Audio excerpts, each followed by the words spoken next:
मोक्षमार्गस्य नेतारं भेत्तारं कर्मभूभृतां ज्ञातारं विश्वतत्त्वानां वन्दे तद्गुणलब्धये। मङ्गलं भगवान् वीरो मङ्गलं गौतमो गणी मङ्गलं कुन्दकुन्दार्यो जैनधर्मोऽस्तु मङ्गलम्। तत्वाश्रुत परम मांगलिक ग्रंथ है आचार्य कुंद के पट्ट शिष्य आचार्य उमा स्वामी द्वारा यह विक्रम की प्रथम शताब्दी में लिखा गया। इसमें 10 अध्याय हैं, 7 तत्वों का वर्णन है, सूत्रात्मक शैली है और संस्कृत इसकी भाषा है। हम सभी लोग 6वां अध्याय देख रहे थे जिसमें आश्रव तत्व अधिकार को अपन समझ रहे थे। आश्रव अधिकार यह बहुत ही बड़ा अच्छा अधिकार है जिसे हमें सब लोगों को बहुत बार पढ़ना चाहिए। हमें कैसे कैसे कर्मों के आश्रव से बचना है इसका इसमें ज्ञान होता है। हम सब लोग 8 कर्मों में जो ज्ञानावर्णी दर्शनावर्णी जो हैं उनका कैसे आश्रय होता है उसके बारे में जान रहे थे। 10वां नंबर का सूत्र पढ़ रहे थे जिसमें अपन ने निहन्नव के बारे में कल जाना था, प्रदोष के बारे में समझ लिया था, फिर निहन्नव के बारे में, और आगे शेष और भी 4 कारण बचे हैं आश्रय के, उसके बारे में भी आज समझेंगे। उसके पहले हम सर्वप्रथम जो 10वां सूत्र है उसको एक बार बोर्ड के माध्यम से अवलोकन कर लेते हैं और फिर आगे इसको समझते हैं। 6वां अध्याय सूत्र नंबर 10वां। तत्प्रदोष निहन्नव मात्सर्यांतराया साधनोपघाता ज्ञान दर्शना वर्णयो। बहुत सुंदर सूत्र है। ज्ञान दर्शन में आवरण के कारण क्या हैं? प्रदोष, निहन्नव, मात्सर्य, अंतराय, असाधन और उपघात। जिसमें से अपन ने प्रदोष देख लिया, दोष लगाना ज्ञान और ज्ञानी पर। निहन्नव देख लिया, ज्ञान को छिपाना। अब देखेंगे अपन 3 नंबर मात्सर्य। मात्सर्य का मतलब होता है ईर्षा, ईर्षा करना। ईर्षा होने पर हम अपने योग्य पात्र को भी ज्ञान नहीं देते हैं तो उसमें हमारे अंदर ईर्षा का भाव आता है। तो यहाँ देखिए छिपाना और प्रदोष आदि में तो क्या है, अपनी मायाचारी हो सकती है, और ईर्षा एक जलन के भाव से, एक अंदर एक जलन है, एक ईर्षा है, कहीं वो आगे न बढ़ जाए, इस भाव से इसका ज्ञान को नहीं बांटना, ये मात्सर्य भाव कहलाता है। अब देखिए यहाँ पे लिखा है मात्सर्य, पहले लिखा है प्रदोष, फिर निहन्नव, फिर लिखा है मात्सर्य। मात्सर्य में क्या लिखा हुआ है? देने योग्य ज्ञान को भी योग्य पात्र के लिए नहीं देना, ये मात्सर्य कहलाता है। ठीक है ना? यहाँ पर कंडीशन ध्यान रखना, 2 बातें बोली हैं। एक तो देने योग्य ज्ञान, पहली बात। दूसरी बात बोली है योग्य पात्र। चलो योग्य पात्र ना हो समझ में आता है, योग्य पात्र है फिर भी उसको ज्ञान नहीं देते हैं तो वो कहलाता है मात्सर्य भाव। मात्सर्य का अर्थ होता है ईर्षा। ईर्षा उसी से होती है जो व्यक्ति अपने से बड़ा हो। कभी भी अपने नीचे वाले व्यक्ति से ईर्षा नहीं होती है, ध्यान रखना। यहाँ तक कि सामान्य वाले व्यक्ति से भी ईर्षा नहीं होती है। अपने से जब कुछ एक अंश कोई बड़ा होगा, योग्य होगा, पात्र होगा, तभी उससे ईर्षा बनती है। चाहे वो जैसे अपने पास धन है तो अपने पास से ज़्यादा धनवान वाले से ईर्षा होगी। कभी आपको गरीब से ईर्षा हुई है क्या? नहीं हुई है। क्यों नहीं हुई है? होना चाहिए ना गरीब से ईर्षा। ओ देखो मैं कितना अमीर, कितना गरीब है, ऐसी ईर्षा होती है। उसके प्रति दीन भाव आते हैं, हीन भाव आते हैं, लेकिन ईर्षा नहीं हो सकती है। ईर्षा अधिक गुणों वालों से ही होती है, इतना ध्यान जरूर रखना। जब भी कभी आपको किसी से ईर्षा हो रही हो, देवरानी को जेठानी से, जेठानी को देरानी से, या किसी भी दोस्त यार में, या गुरु शिष्य में, या किसी भी में भी आपको लेकर के अमीर गरीब किसी में भी ईर्षा हो रही है, या अच्छाई बुराई गुणाई कुछ में भी आपको ईर्षा होती है, तो आप बिल्कुल नाप तोल कर लेना कि यह हमसे वो बड़ा है, किसी न गुण में, किसी न किसी आचरण में, या किसी न किसी शैली में, कला में, तभी हमको उसके प्रति क्या होगी, ईर्षा होगी। आपके समाज में कोई महिला हो, अच्छा बोलती हो, अच्छा कहती हो, अच्छे विचार उसके हों, तो फिर आपको उससे ईर्षा होगी। आपके पास में बैठी जो बोलती नहीं है, जानती नहीं है, उससे नहीं ईर्षा हो रही है। ईर्षा किससे हो रही है? उससे। वो कैसे बोलती है, क्यों बार बार बोलती है, उसका नाम हो जाता, हम तो कुछ करते नहीं, वो उसका कैसा हो जाता है।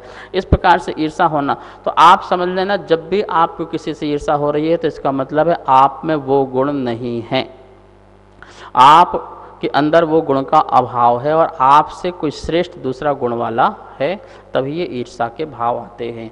तो मेरे पास में या कोई व्यक्ति आया जिसके पास योग्यता है, जैसे मैं याद करूँ तो मुझे 2 बार में याद हो, लेकिन वो पात्र आया है वो 1 बार में उसको याद हो जाता है, जैसे समझाओ वो तुरंत याद हो जाता है। तो क्या हुआ, उसकी योग्यता मेरे से क्या हो गई, बड़ी हो गई, बड़ी योग्यता है। 1 बार याद करने की कला उसके पास है, मेरे पास दो बार याद पढ़ूँ तब या 1 बार मुझे याद हो, उससे वो 1 बार पढ़े और 1 बार में ही क्या हो जाए, याद हो जाए। तो कला उसके पास अच्छी है, उसका क्षोभसम बहुत बढ़िया है। अब मेरे मन में ये आ गया कि देखो, यदि मैंने सब कुछ इसे बता दिया और इसे 1 बार में ही याद हो गया तो फिर मुझे कौन पूछेगा, फिर मेरी क्या पहचान होगी। तो योग्य पात्र मिल जाने के बाद भी उसके ईर्षा के भाव होने के कारण वो कहीं ज़्यादा पंडित बन जाए, बड़ा ज्ञानी बन जाए, बड़ा विद्वान बन जाए, मैं नीचे रह जाऊं, इस भाव से, ईर्षा के भाव से उसको ज्ञान नहीं देना, ये भी माश्चर्य कहलाता है। ऐसे भाव भी यदि अंदर चल रहे हों तो हमें ज्ञानावर्णी दर्शनावर्णी कर्म का आश्रय होता है। सिद्धांत सार ग्रंथ में एक बात आई है, क्या लिखा है, खूब परिश्रम करके जो ज्ञान प्राप्त किया। देखिए, ज्ञान जो है सहजता से नहीं मिलता है, बहुत परिश्रम करना पड़ता है। परिश्रम भी 2 प्रकार का है, एक बाह्य परिश्रम, जैसे गुरु के सानिध्य में बैठना, गुरुकुल में जाना, उनकी सेवा, गुरु की सेवा करना, और फिर जब वो बुलाएं जब जाना, जितना पढ़ाएं उतना पढ़ना, तो ये सब क्या है, परिश्रम है। एक बाह्य परिश्रम ये होता है।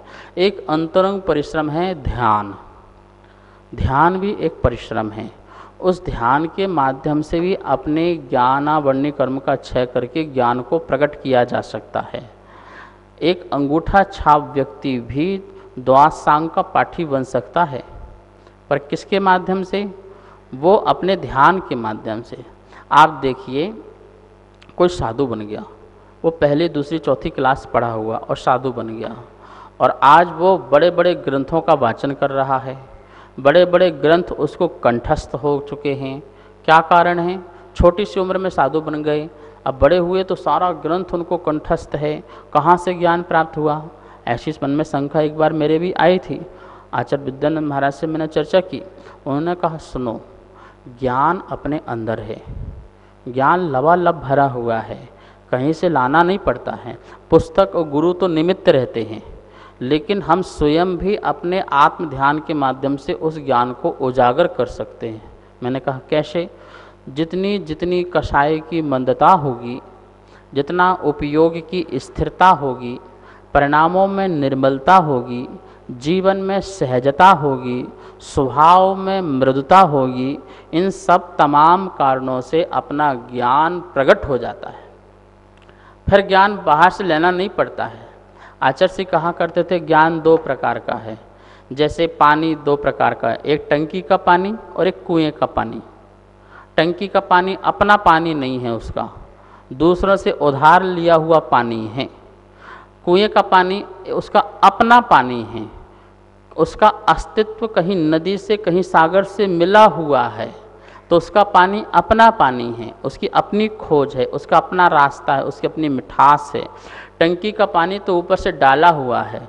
ऐसे ही किसी के दूसरे से ज्ञान लिया, तुमने कंठस्थ कर लिया, पढ़ लिया, ये उद्धार का ज्ञान है, उद्धार वाला ज्ञान नहीं है। उद्धार का ज्ञान वो होता है जो अंदर से निकलता है, अपनी आत्मा से निकलता है, जो अनंत ज्ञान के हम भंडारी हैं, वहाँ से अनंत ज्ञान की धाराएं, उसकी पर्याय निकलती हैं। बोले वो ज्ञान अपना असली ज्ञान होता है, वो अपना अनुभव का ज्ञान होता है, वो अपना अनुभूति का ज्ञान होता है, ऐसा ज्ञान। पर वो ज्ञान कैसे प्रकट होता है, जैसे जैसे कसाई की निर्मलता होती जाती है। मुनिराज बन गए, अब सूक्ष्म कसाय है, मतलब सुंजलन कसाय है, अनंत मंदी चली गई, अप्रत्याख्यान गई, प्रत्याख्यान गई, सुजलन कसाय बची है, बहुत हीन कसाय बची, उसको और हीन करते जाओ और मंद करते जाओ।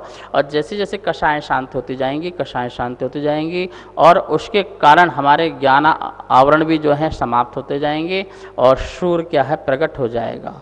मेघ जो से आच्छादित था वो मेघ धीरे धीरे हटता जाएगा, जैसे जैसे हवा आती जाएगी मेघ जाता जाएगा और सूर्य प्रकट होते जाएगा। जैसे जैसे हमारे स्थिरता की जो हवा है, हमारे ज्ञान की जो हवा है, वो कर्मों को हटाएगी और हमारा ज्ञान का सूर्य क्या हो जाएगा प्रकट हो जाएगा। तो वो ज्ञान हमारे अंदर से आता है। इस प्रकार से खूब परिश्रम करके जो ज्ञान प्राप्त किया है, ठीक है, बाह्य कारणों से भी और अंतरंग कारणों से भी, और ज्ञान प्राप्त किया है तो निश्चय से दूसरों को देने योग्य है। वह ज्ञान कैसा है? नियम से दूसरों को देने योग्य है। देखिए, कोई भी तीर्थंकर बिना ज्ञान दिए मोक्ष प्राप्त नहीं करता। बताइए, कोई भी तीर्थंकर हो, प्रत्येक तीर्थंकर की दिव्य ध्वनि खिरती ही खिरती है। और सुनो भैया, हम तो एक बार बोलने में थक जाएंगे, वो 4 बार 6 घड़ी, एक घड़ी कितने मिनट की होती है? 24 मिनट की होती है। अब लगा लो 6 घड़ी, तो 6 घड़ी मतलब 4 टाइम 6 घड़ी भगवान की वाणी खिरती खिरती है। लगभग 9 घंटे 24 मिनट ऐसा कुछ होता है। अब सोचिए, ये पूरे 24 घंटे का इतना घंटा हो जाता है उनकी वाणी खिरते हुए, और फिर पुनः वाणी खिरने लगती है जब तक उनको मोक्ष की प्राप्ति ना हो जाए। यदि किसी तीर्थंकर की एक पूर्व कोटि वर्ष की आयु मान लो, और कम से कम 30 साल तो घर में रहते ही रहते हैं, 30 वर्ष तो घर में रहना ही रहना है, इसके बाद वो घर छोड़ते हैं, तो 30 वर्ष के बाद यदि वो केवल ज्ञान को प्राप्त कर लें दीक्षा लेकर के तुरंत, और एक पूर्व कोटि की आयु हो, तो एक पूर्व कोटि में 30 वर्ष निकाल दो, शेष आयु वो अभी शरीर अवस्था में रहेंगे, केवल ज्ञानी बन के रहेंगे, अरहंत तीर्थंकर बन के रहेंगे, और वो इतनी शेष आयु प्रतिदिन 24 घंटे में लगभग 9 घंटे, 9.25 घंटे तक रोज बोलेंगे। ज्ञान है तो छुपाना क्यों? जगत का कल्याण हो रहा हो, जीव का उद्धार हो रहा हो, अधिक से अधिक जीव लोग परमात्मा बने, अपने दुख को दूर करें, सुख की प्राप्ति हो, आनंद की प्राप्ति हो, ऐसा उनके अंदर भाव आना चाहिए। हमारे ज्ञान जिसने प्राप्त किया है, ज्ञान तो खूब प्राप्त कर लिया, मैंने सारे शास्त्र पढ़ लिए, बड़े बड़े गुरुओं से न्याय, व्याकरण, सिद्धांत और ये अध्यात्म सारी शिक्षाएं मैंने ले ली, और स्वार्थी बन करके बैठ गए। कोई व्यक्ति आ रहा है आपके पास, मैं नहीं पढ़ाऊँगा, अभी जाओ, मेरे पास टाइम नहीं है, मेरे पास समय नहीं है, मेरा स्वास्थ्य ठीक नहीं है, जबकि तुम स्वस्थ भी हो, टाइम भी है, समय भी है, और तुम योग्य भी हो, तुम समझा भी सकते हो, लेकिन तुम ईर्ष्या के भाव से, क्यों? क्योंकि इन सबको बता दिया तो ये महान पंडित बन जाएंगे और बड़े बड़े विद्वान बन जाएंगे, फिर संसार में मुझे कौन पूछेगा। जो ये भावना है, ये जो ईर्ष्या के भावना है, ये मास्टर का जो भावना है, जो ये पैशुन्य का भाव है, ये भाव से नियम से ज्ञानावर्णी दर्शनावर्णी कर्म का आश्रय होता है। नमोस्तु गुरुदेव। गुरुदेव, अपने से अधिक सफल लोगों को देख के या अपने से अधिक संपन्न लोगों को देख के हमारे अंदर ईर्ष्या भाव क्यों आता है, और हमें ऐसे क्या करना चाहिए कि हमें अपने अंदर ये ईर्ष्या भाव ना आए? किसी भी सफल व्यक्ति को देख करके या अपने से ज़्यादा ज्ञानवान व्यक्ति को देख करके या किसी की बड़ी योग्यता को देख करके जो हमें ईर्ष्या के भाव आते हैं, वो हमारी अज्ञानता का कारण है। हमें सम्यक ज्ञान न मिला और हम अज्ञानी होकर के ऐसे परिणाम करते हैं। जिस दिन हमारा अज्ञान खत्म हो जाएगा, ये परिणाम समाप्त हो जाएंगे। जबकि हमें उनसे प्रेरणा लेना चाहिए। जैसे मान लो कि मैं आचार्य हूँ और एक कोई मुनिराज आ गए और उनके पास योग्यता बहुत अच्छी है, तो मुझे उनकी योग्यता से एक प्रेरणा लेना चाहिए, उनको आदर्श बना करके उनसे हम सीख सकते हैं। कोई ज़रूरी नहीं है हमसे बड़ा व्यक्ति हमको सिखाएगा, छोटा व्यक्ति के अंदर भी योग्यता है तो हमें उससे कला सीखना चाहिए। तो हमें अपनी सकारात्मक सोच रखना चाहिए, नकारात्मक बिल्कुल भी नहीं रखना चाहिए। जैसे मेरे पास कोई शिष्य आया, मैं उसे पढ़ाऊँ, ये ज्ञानी बन जाए, ऐसी नकारात्मक सोच क्यों रखना। सकारात्मक सोच रखना चाहिए कि यह ज्ञानी बनेगा तो कितनों को ज्ञानी बनाएगा, कितनों को अज्ञानता से बाहर निकालेगा, कितनों को संसार सागर से तिराएगा, तो इसलिए मुझे ये ज्ञान तो बढ़ाना चाहिए। आचार्य विद्यानंद महाराज जी कहा करते थे कि मैं त्यागियों को पढ़ाना चाहता हूँ, क्योंकि त्यागी पढ़ेंगे तो समाज पढ़ेगा। उनका बहुत भाव रहता था। कितने विद्वान, उनसे हजारों विद्वान जुड़े थे, विद्वानों की गोष्ठियाँ किया करते थे, उनको बुलाते थे और नई नई बातों को, रिसर्च को उनको देते थे। और आचार्य श्री की बातों को लोग ले जाकर के अपने नाम से छापते थे, तो आचार्य श्री पढ़ के रुष्ट नहीं होते थे, खुश होते थे। चलो कम से कम इनने किसी का आगे बढ़ाया। तो ये बात अलग है कि उन्होंने ज्ञानावरणी कर्म का बंध बांधा, लेकिन इन्होंने ज्ञान बढ़ाया। आचार्य श्री इस बात से खुश हुआ करते थे। इतने नोट्स बनाते थे आचार्य श्री डायरियों के, विद्वानों के सामने रख दे, वो फटाफट कॉपी करते रहते थे, नोट्स बनाते रहते थे विद्वान लोग, और ले जा करके अपनी पुस्तक निकाल करके छाप देते थे। ध्वज के बारे में इतने सारे टॉपिक थे आचार्य श्री के पास, कुछ पूछो मत। और लोग अपने नाम से हजारों पुस्तक लोगों ने निकाली, पर आचार्य श्री के मन में 1% भी गिलानी नहीं आती थी। उन्हें खुशी होती थी कि कहीं ना कहीं किसी न किसी के माध्यम से ज्ञान तो आगे तो पहुंच गया, जो मैं यहाँ बैठ रहा था आगे पहुँचा दिया। तो आचार्य श्री कहते थे त्यागी पढ़ेंगे, त्यागी ज्ञानवान होगा तो हमारी समाज भी ज्ञानवान होगी, लोग भी समृद्ध होंगे। इसलिए हर चीज़ को बढ़ाना चाहिए। तो हमारे पास लौकिक शिक्षा भी हो तो उसको भी बढ़ाओ, पारलौकिक शिक्षा है तो उसको भी बढ़ाओ।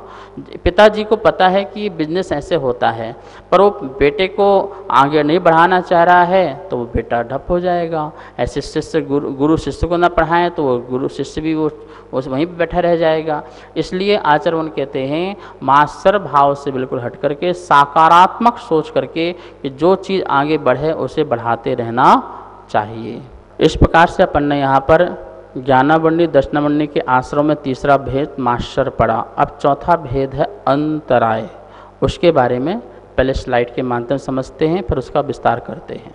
चौथा भेद है यहाँ पर लिखा हुआ है अंतराय। पहला प्रदोष, दूसरा निहन्नव, तीसरा मास्टर और चौथा अंतराय। अंतराय का मतलब होता है विघ्न पहुँचाना। यहाँ लिखा है ज्ञान का विच्छेद करना, ज्ञान का विच्छेद कर देना, किसी के ज्ञान में विघ्न पहुंचाना। तो इस प्रकार से इस विघ्न पहुंचाने का जो परिणाम है, या किसी का ज्ञान विच्छेद हो जाए, ऐसा जो तुम्हारा भाव है, वो भाव, वह क्रिया, वह वचन, वो सब कुछ हमारे ज्ञानावरणी आदि कर्म का आश्रय का कारण होता है। राजवार्तिक में आचार्य अकलंक देव ने कहा है कलुषित भावों के कारण किसी के ज्ञान में विघ्न पहुंचाना, विच्छेद करना, व्यवच्छेद कर देना। जैसे मान लो कि उसकी पुस्तक थी, वो स्वाध्याय कर रहा था और तुम्हें लगा कि इसके ज्ञान में विच्छेद करना है, व्यवच्छेद पहुंचाना है, बाधा पहुंचाना है, तो हम उसकी कहीं पुस्तक छुपा दें, पुस्तक यहाँ वहाँ कर दें, या पुस्तक के पन्ने फाड़ दें, या उसमें आग लगा दें, आदि अनेक प्रकार से उसे फेंक दें। तो इस प्रकार से भी करने से क्या होता है, ज्ञानावरणी कर्म का आश्रय होता है। कोई पढ़ रहा है, हम उसे पढ़ने नहीं दे रहे हैं, कहीं मोबाइल चला लिया, कहीं टीवी की आवाज़ बढ़ा दी, कहीं रेडियो की आवाज़ बढ़ा दी, कहीं ताली बजाने लगे, कहीं यहाँ वहाँ की बातें करने लगे, मतलब उसको डिस्टर्ब करना। और इस प्रकार से डिस्टर्ब करना कि वो उसका जो चित्त है, वो उसका चित्त स्वाध्याय में न लगे, ध्यान में न लगे, ज्ञान में न लगे, और उसका चित्त चंचल हो जाए। ऐसे कलुषित भाव हैं। क्यों? क्योंकि इसने पढ़ लिया तो ये पास हो जाएगा, ये पढ़ लिया तो ये आगे बढ़ जाएगा। तो ऐसे जो कलुषित भाव उसके अंदर भरे हुए हैं, तो उन कलुषित भाव के कारण अंतराय डालना, विघ्न पहुंचाना। देखो सब में थोड़ा थोड़ा अंतर है, ध्यान रखना। मास्टर में हम पढ़ा ही नहीं रहे थे, पर पढ़ रहा है तो हम विघ्न नहीं पहुंचा रहे थे। क्या कर रहे थे? विघ्न नहीं पहुंचा रहे थे। वो स्वाध्याय कर रहा है, खूब स्वाध्याय कर रहा है, तो कोई किसी प्रकार का विघ्न नहीं पहुंचा रहे थे। पर मैं पढ़ा नहीं रहा था, योग्यता देखते हुए उसको पढ़ा नहीं रहा था, ठीक है ना। वो एक अलग प्रकार का परिणाम था।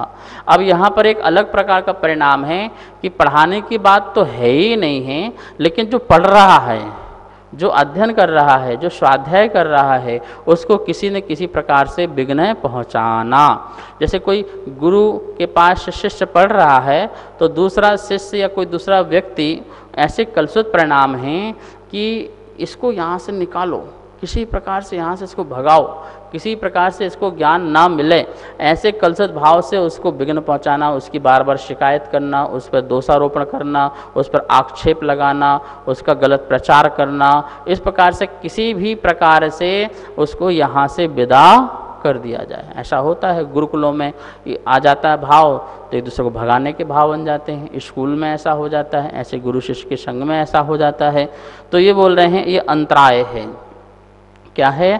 कभी भी किसी के उसमें अंतराय नहीं डालना चाहिए। उसका पेन उठा के ले गए, उसकी कॉपी उठा के ले गए, कॉपी बंद कर दी, पुस्तक में क्या बोलते ना, उसको बोलते गोद दिया, कुछ भी उसमें क्या बोलते कि लिख दिया, जिसके कारण उसको अक्षर समझ में ना आए, पढ़ में ना आए, उसे फाड़ दिया, जला दिया। अनेक कारण हो सकते हैं। आप सब ये प्रैक्टिकल करते हो और आपको ये अनुभव में है, और आप अपने बच्चों को भी समझाना, आप भी समझना, इससे ज्ञान में हानि होती है, वृद्धि नहीं होती है।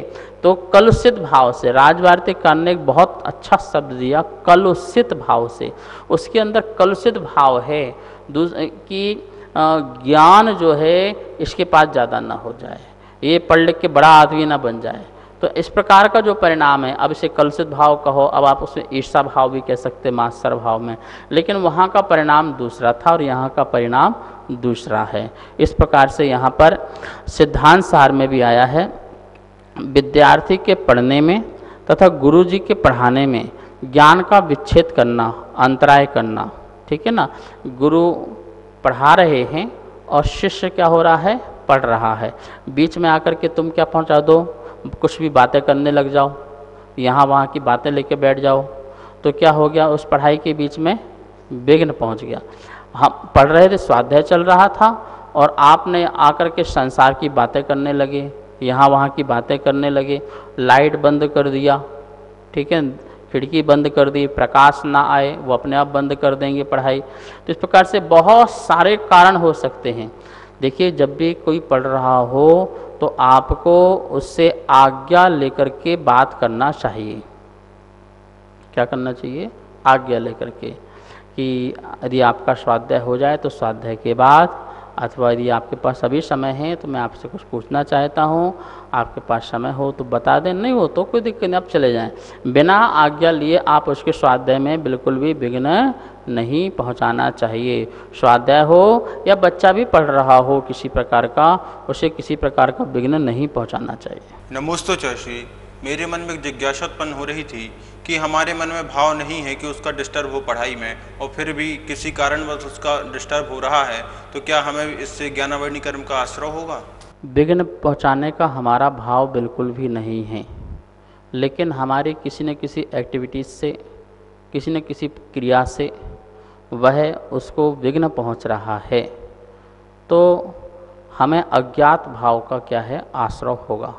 एक ज्ञात होता है और एक अज्ञात होता है। ज्ञात तो होता है जानबूझ करके, और अज्ञात होता है अज्ञात में हमारे कारण कोई दुखी हो रहा है, तो उस संबंधी क्या होता है? आश्रय होता ही होता है। तो हमें वो भी ध्यान रखना चाहिए, आसपास हमारी क्रिया से, हमारे वचन से, हमारे बोलने से किसी के ज्ञान में विघ्न तो नहीं आ रहा है। हमारे बैठने से ही विघ्न आ रहा है तो हम वहाँ ना बैठें, हमारे बोलने से भी उसके ज्ञान में विघ्न आ रहा है तो हम वहाँ मत बोलें, हमारे सोचने से भी किसी के विघ्न आ रहा है तो हम इस प्रकार का न सोचें। तो इस प्रकार से हम तीनों प्रकार से बचें। हमें कहीं भी किसी प्रकार से, हमने बच्चों की पढ़ाई चल रही है और बहुत बड़ा बोलते साउंड खोल लिया और साउंड से हम आनंद ले रहे हैं, हमें ये नहीं पता कि उसका बच्चे का परीक्षा चल रही है, हम उसे विघ्न पहुंचाएं, ऐसे भाव भी नहीं है। पर आप इस प्रकार से आनंद में मस्त हो रहे हैं, तो एक प्रकार से आनंद का दोस्त तो आपको लग ही रहा है, लेकिन आप जहाँ रह रहे हैं सामाजिक प्राणी हैं, तो सामाजिक प्राणी में ये भी तो देखो कि आपके आसपास कहीं डिस्टर्ब तो नहीं हो रहा है किसी के ज्ञान से, किसी के सुख से, किसी के आनंद से। ये सब देखते हुए ही अपना जीवन जीना चाहिए, अन्यथा कहीं ना कहीं हमें आश्रय होता ही होता है। इस प्रकार से यहाँ पर एन केन प्रकारेण ज्ञात अज्ञात किसी प्रकार से हमारे द्वारा किसी के ज्ञान में बाधा पहुंचती है, अंतराय बनता है, विक्षेप होता है, तो हमें ज्ञानावरणी कर्म का आश्रय होता ही होता है। इन सब तमाम कारणों से हमें बचना चाहिए। इस प्रकार से आज के स्वाध्याय में हमने दो चीज़ देखी, एक तो मात्सर और दूसरा अंतराय। आगे जो बचा है असाधना और उपघात, इसके लिए कल देखेंगे। आज का स्वाध्याय संपन्न करते हैं। आइए अब जनवाणी स्तुति करते हैं। किसी को किसी प्रकार की शंकाएं हो तो आगे आगम धारा शंका समाधान चलती है, उसमें आप पूछ सकते हैं। जावाणी के ज्ञान से सूझे लोकालो, सो वाणी मस्तक धरो सदा देत हो धो। हे जिन वाणी भारती तो हे जपो दिन रेन, जो तेरी शरणा धरे सो पावे सुख चैन। सभी को बहुत बहुत मंगल आशीर्वाद। सभी को सादर जय जिनेन्द्र। तत्वार सूत्र के द्वितीय अध्याय की पुस्तक छपकर आ चुकी हैं, जो कि आपको लॉकडाउन के बाद प्राप्त हो जाएंगी। आप अगर तीसरे अध्याय की पुस्तक छपवाना चाहते हैं तो नीचे दिए गए नंबर पर संपर्क करें। जय जिनेन्द्र।